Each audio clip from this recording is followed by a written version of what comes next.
So next, after page object model design pattern, we will be integrating Cucumber BDD approach as well with Cypress. We're gonna see how we can use Cucumber features and how we can create step definitions like the same way that you may have seen with Cucumber BDD approach.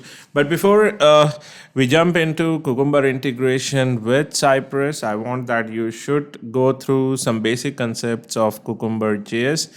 Basically, if I talk about Cucumber JS, it remains same for whether you're working on WebDriver IO, whether you're working on Protractor, and whether you're working on Cypress. So Cucumber JS, the basic concepts will always remain same.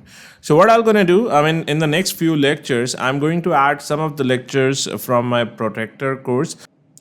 So just try going through those lectures before we see the actual implementation and integration of Cypress with Cucumber BTD design pattern.